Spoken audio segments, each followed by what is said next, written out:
l'éducation aux médias, c'est au cœur de notre métier puisque nous sommes chargés d'enseigner aux élèves à lire, à comprendre et à parler. Et dans l'éducation aux médias, il y a tout ça. Il y a lire le média, il y a écouter le média, il y a comprendre ce qu'on nous dit, il y a bien détecter ce qu'il y a derrière les mots et il y a être soi-même un médiateur, c'est-à-dire donner l'information, communiquer l'information. Donc depuis que je suis arrivée au Collège Pablo Neruda il y a 5 ans, nous avons participé aux actions de Radio France. À la suite de ça, nous avons eu des financements pour avoir au CDI un atelier web radio que nous utilisons chaque année avec nos 4e, puisque dans le cadre de leur programme, ils ont s'informer, informer, déformer. Et dans ce cadre, on analyse tous les médias.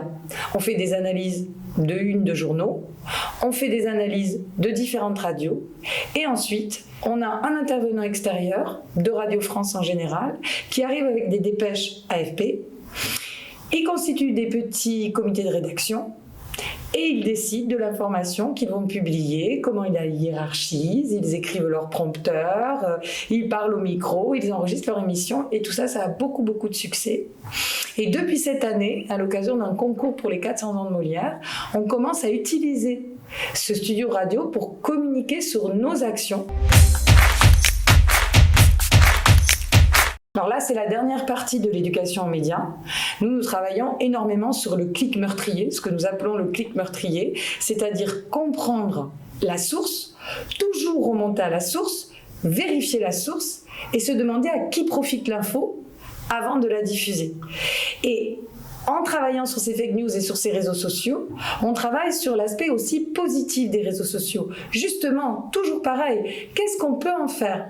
À quoi peuvent servir les réseaux sociaux si ce n'est pour faire du mal ? Par exemple, nous faisons énormément d'actions théâtrales et on demande aux élèves de publier, mais de façon quelque part professionnelle, toutes les actions théâtrales que nous faisons dans le collège, que ce soit aller à des spectacles, jouer nous-mêmes, aller à la rencontre d'acteurs et obtenir de la part de ces acteurs, avec ce gage de sérieux de ce que nous faisons sur des réseaux sociaux dont nous sommes maîtres, la confiance et pouvoir, par exemple, rencontrer Abdel Malik, comme on l'a fait quand il a mis en scène Les Justes d'Albert Camus au Théâtre du Châtelet.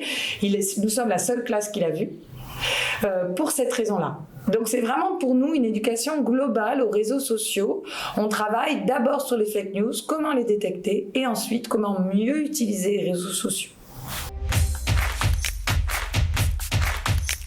Alors la cité éducative, c'était le chaînon manquant pour nous, vraiment, parce que nous, on a besoin de penser l'élève en termes de parcours. Quel va être le parcours de l'élève dans son parcours à venir, dans son parcours santé, dans son parcours civil et dans son parcours à l'éducation artistique et culturelle.